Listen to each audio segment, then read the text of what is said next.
모처럼 새벽을 깨우는 것뿐만 아니라 여러분과 함께 기도할 수 있어서 그 감동과 감격이 매우 컸습니다. 이제 오늘 부활주일을 맞이해서 우리는 영광스러운 주님의 부활로 주님의 승리를 외치고 또한 믿음으로 살아가는 우리 성도들과 우리의 가정이 부활의 주님으로 인해서 회복과 감동과 은혜가 충만한 여러분의 가정 되기를 먼저 주의 이름으로 축원합니다. 오늘은 여호수아 3장에 있는 말씀을 드리겠습니다. 제가 한 2주간 건축과 헌금에 대한 말씀을 드렸는데 우리가 기도하면서 준비한 대로 오늘은 또 헌금 작정에 대한 시간이 있습니다. 이후에 자세한 설명을 드리겠지만 말씀을 통해서 먼저 은혜 받고 도전받는 시간 되었으면 좋겠습니다. 지금 한 3, 4일 정도 우리나라 코로나 확진자 수가 500명이 계속 넘어가고 있습니다. 현재는 이 서울시를 기준으로 해서 2단계가 유지가 되고 있는데 언제 또 2.5단계가 될지도 모르겠습니다. 그러면 지금처럼 교회 20% 이내에서 예배하는 것도 더 어려워지겠죠. 전 세계적으로 코로나로 인해서 확진자가 1억 2천만 명이 넘습니다. 이 코로나로 인해서 누적 사망자도 270만 명이 넘습니다. 우리 대한민국에서만 확진자의 수가 10만 명이 넘었습니다. 이러한 사실들이 우리를 굉장히 두려워하게 하고 걱정하게 만듭니다. 그런데 여러분 기억하실는지 모르겠지만 2015년도에도 이런 비슷한 일들이 있었습니다. 바로 메르스입니다. 제가 뉴스를 접하고 인터넷을 통해서 계속 찾아보니까 이 메르스의 증상과 메르스의 확산이 이 코로나랑 너무 비슷한 거예요. 말씀을 준비하면서 그때나 지금이나 세상은 계속해서 우리에게 공포를 주고 불안을 주고 두려워하는 마음을 심어줍니다. 그래서 우리들의 마음도 어쩌면 너무나 당연하게 초조해하고 불안한 시간과 인생을 살게 되는 것입니다. 그러나 사랑하는 성도 여러분, 우리의 육신이 약해지면 상대적으로 우리의 영혼도 심약해집니다. 저는 종종 체력이 영역이다라고 하는 말을 씁니다.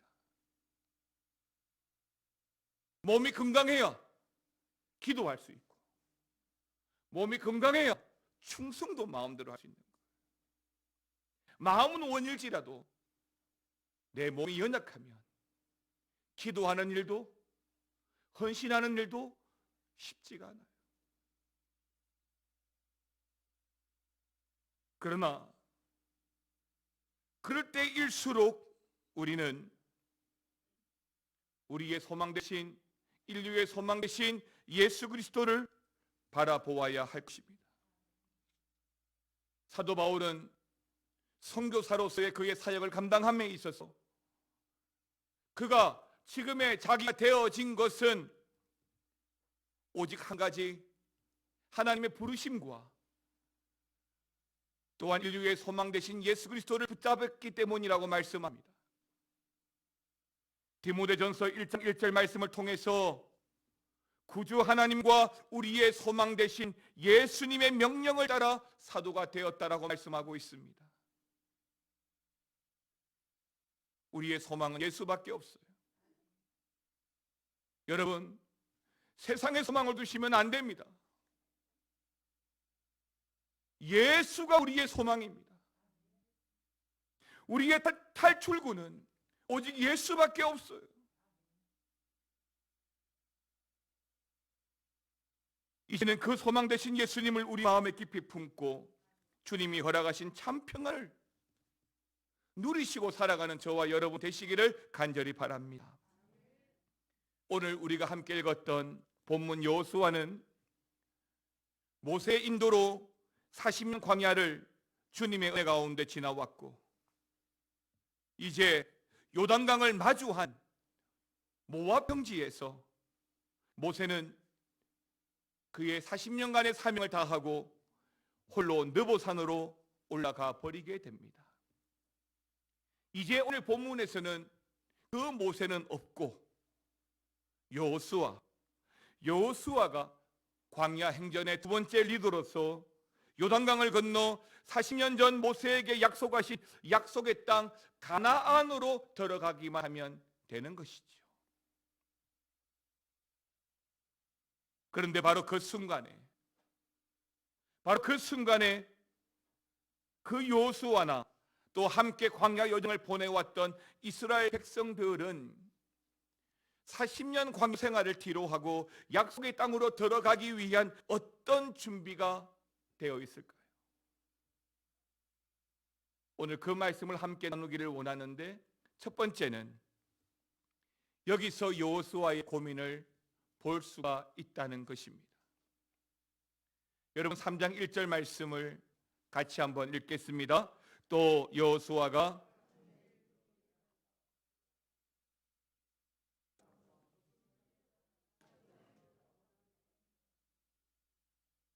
아멘입니다. 여호수아는 아침에 일찍 일어나 있고 이미 사흘 전에 요단강을 건너기 위해서 요단강 두 근처에 진을 치고 요단강 도하 준비를 하고 있었습니다. 모세 이후에 여호수아와 더불어 새로운 세대가 건너가야 할 강과 그 요단강의 물소리를 들으면서 모세가 떠난 이후 지난 며칠간의 밤은 어쩌면 인생을 살아오면서 가장 길고 느린 시간이었을 것입니다. 위대한 종 모세가 있었다면 어떠했을까? 여호수아는 이제 더 이상 곁에 없는 모세를 떠올리며 두려움과 염려에 휩싸여 있는 백성들을 보았던 것이죠. 하나님이 주신 약속의 땅이고 하나님이 선물로 주신 그 땅 가나안은 그렇게 내 눈앞에 지척에 있지만 불어나 있는 요단강물, 더욱 깊어지고 사나워지는 그 요단강 뚝에서 여호수아는 힘든 현실을 마주하고 있는 거예요. 보통 때의 요단강이라고 한다면 30m 너비의 깊이가 1m에서 3m 정도이지만 3, 4월이 되면 눈이 녹기 시작하는데 그때는 그 강의 폭은 곳에 따라서 200m가 되고 심지어 1km까지 넓어지기도 한다는 것입니다. 요단강을 반드시 건너야 한다면, 우리가 요단강을 건너가야 한다면 지금은 아닙니다. 오히려 지금은 불어나 있는 강물로 인해서 물러날 때입니다. 지금은 아닙니다. 지금 이 시기에 요단강을 건넌다는 것은 누구도 이해하지 못할 일이고 또 분열의 소지도 없지 않습니다. 이 어려운 시기에, 이 힘든 시기에 건너가야 할까요? 그러나 여기에 결정적인 한 가지 굿뉴스가 있습니다. 진을 치고 기다리던 그 사흘 마지막 날에 가나안 입성의 첫 관문인 그러니까 여리고에 파송된 정탐꾼들이 돌아와서 복된 소식을 안겨준 겁니다. 그 말씀이 여호수아 2장 24절인데요.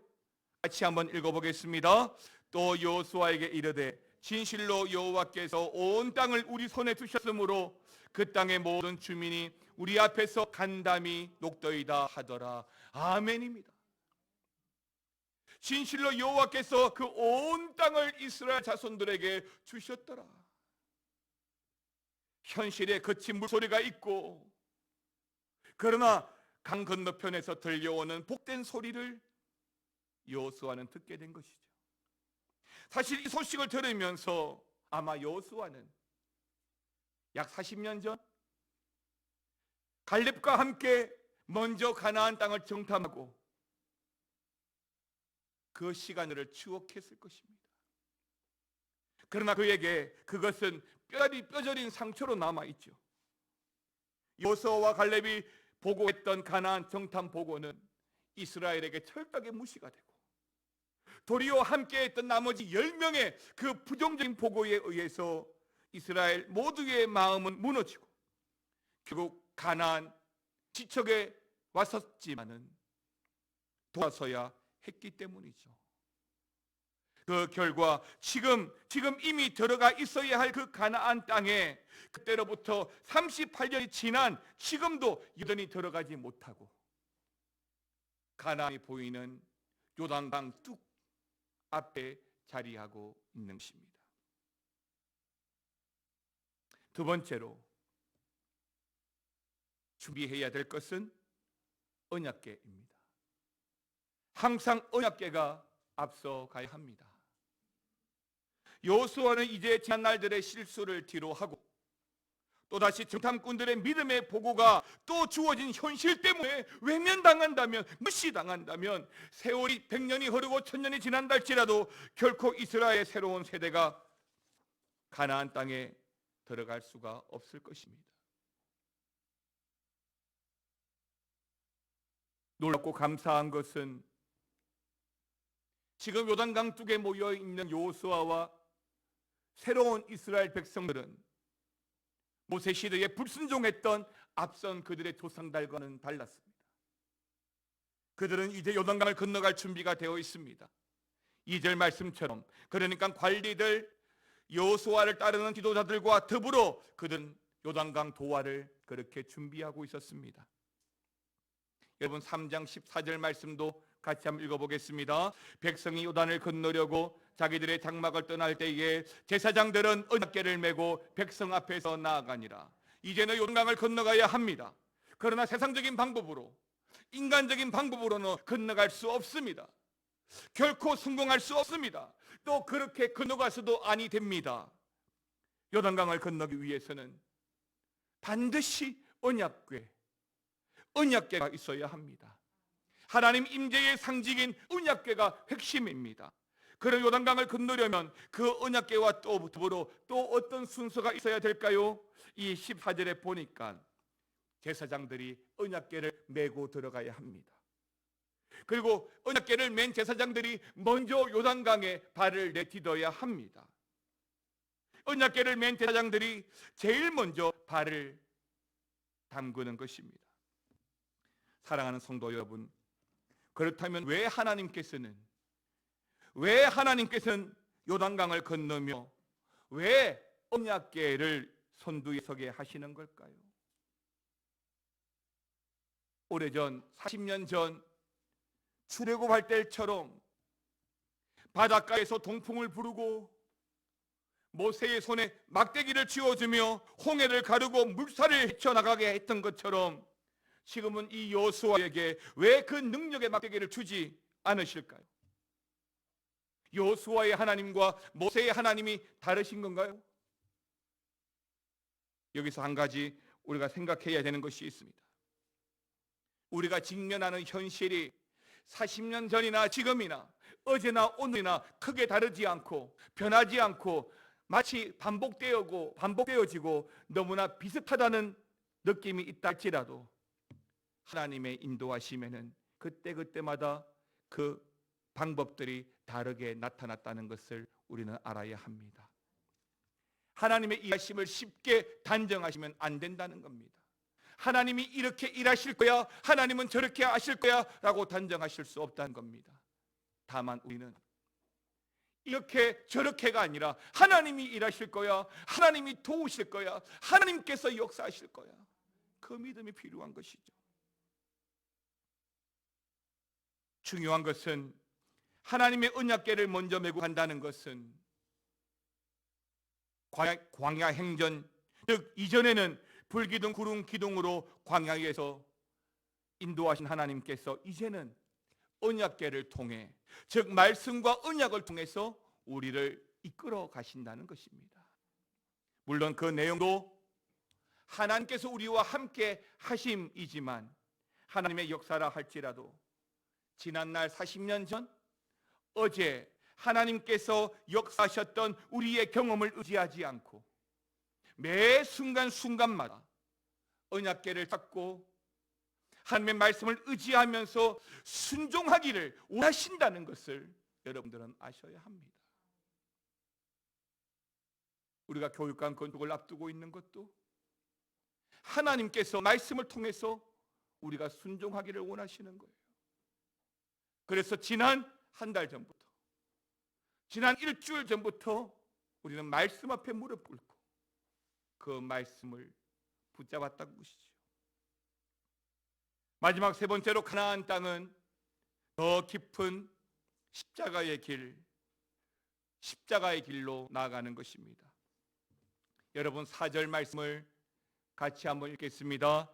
그러나 너희와 그 사이의 거리가 2000규빗쯤 되게 하고 그것에 가까이 보지는 말라. 그리하면 너희가 행할 길을 알리니 너희가 이전에 이 길을 지나보지 못하였음이니라 하니라. 아멘. 이제 하나님이 말씀하십니다.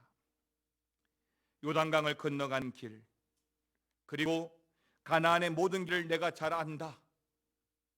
그러므로 너희는 나보다 앞서지 말고 너희가 생각하는 어떤 방식으로 통과할 수 없다. 왜냐하면 너희는 이 길을 모르기 때문이다. 그렇습니다. 하나님께서는 앞서가야 하는 언약궤를 통해서 하나님의 인도하심, 또 하나님의 함께하심을 보여주고 있는 것입니다. 그러므로 하나님께서는 그 어떤 방법으로도 건널 수 없는 그 요단을 건너게 하는 단 한 가지 유일한 방법, 기적을 말씀하시는데, 여호수아 3장 8절 13절 말씀을 읽어드리겠습니다. 너는 언약궤를 맨 제사장들에게 명령하여 이르기를 너희가 요단 물가에 이르거든 요단에 들어서라 하라. 온 땅의 주 여호와의 궤를 맨 제사장들의 발바닥이 요단물을 밟고 멈추면 요단물 곧 위에서부터 흘러내리던 물이 끊어지고 한 곳에 쌓여 서리라. 아멘입니다. 하나님이 말씀하신 기적은 언약궤가 들어가면, 하나님의 말씀이 들어가면 흐르던 물이 멈춘다는 것입니다. 사랑하는 성도 여러분, 하나님보다 앞서가시면 안 됩니다. 과거에 다 해본 거야, 내 능력으로는 안 돼, 내 형편을 봐도 아니라 우리가 바라보아야 할 것은 언약궤, 하나님의 말씀입니다.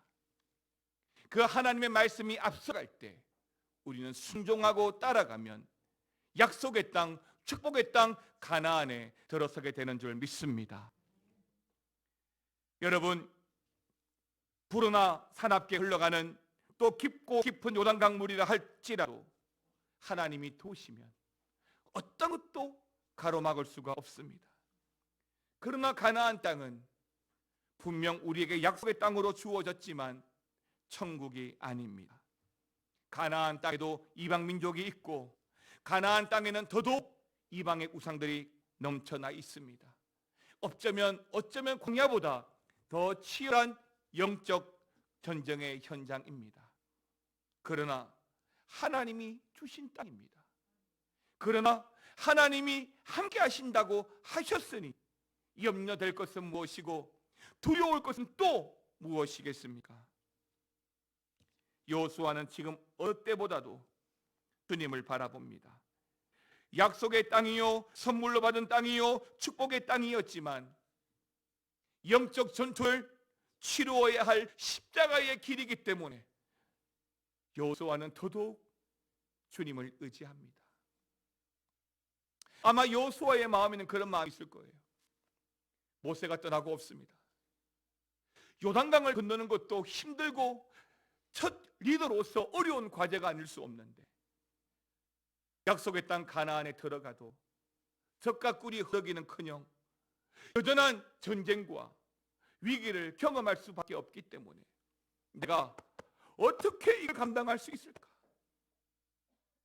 한 번이라도 실수하면 그 원망을 내가 어떻게 감당할까? 그래서 여호수아는 하나님의 말씀밖에 볼 수가 없는 거예요. 저 불어나는 요단강물은 여호수아와 이스라엘 자손들에게, 그리고 오늘 우리에게 약속의 땅 굳이 고생하면서 들어가지 말고 그냥 여기서 평범하게 살아라고 엄포를 놓습니다.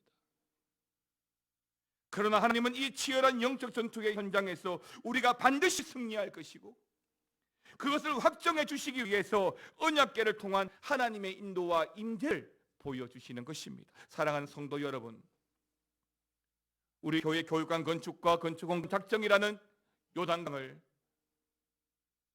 지금 우리는 건너고자 합니다. 가고자 하는 그 길이 안주와 안정을 위한 땅이 아니라 주님의 길이고 약속의 길이라고 믿습니다. 이제 우리 성도들은 그 길을 언약궤인 주님의 말씀과 또한 약속 앞에 순종하면 되는 것이죠. 하나님께서 오래전 불기둥, 구름기둥, 언약궤 등 다양한 방법으로 우리를 인도하신 것처럼 반드시 요단강을 건너게 하실 것입니다.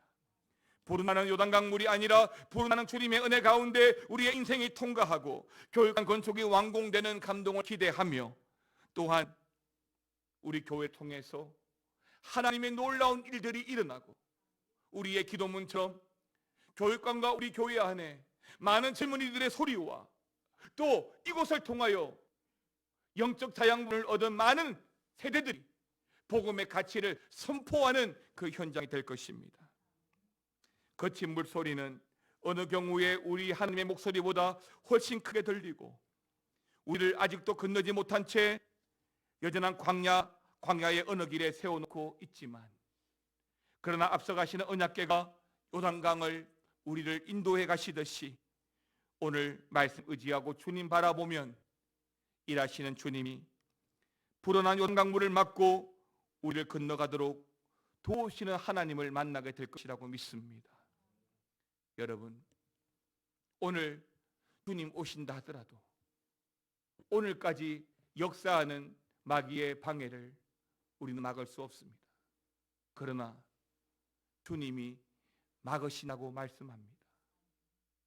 우리 눈에 보일 때는 도저히 불가능할 것 같은 요단강물 말씀에 순종하여 발을 내디디면 주님께서 그 요단강물을 막아주신다라고 말씀하고 있습니다.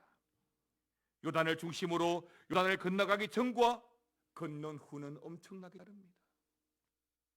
건너기 전에는 광야입니다. 그러나 건너면 약속의 땅입니다. 축복의 땅이에요. 은혜의 땅입니다.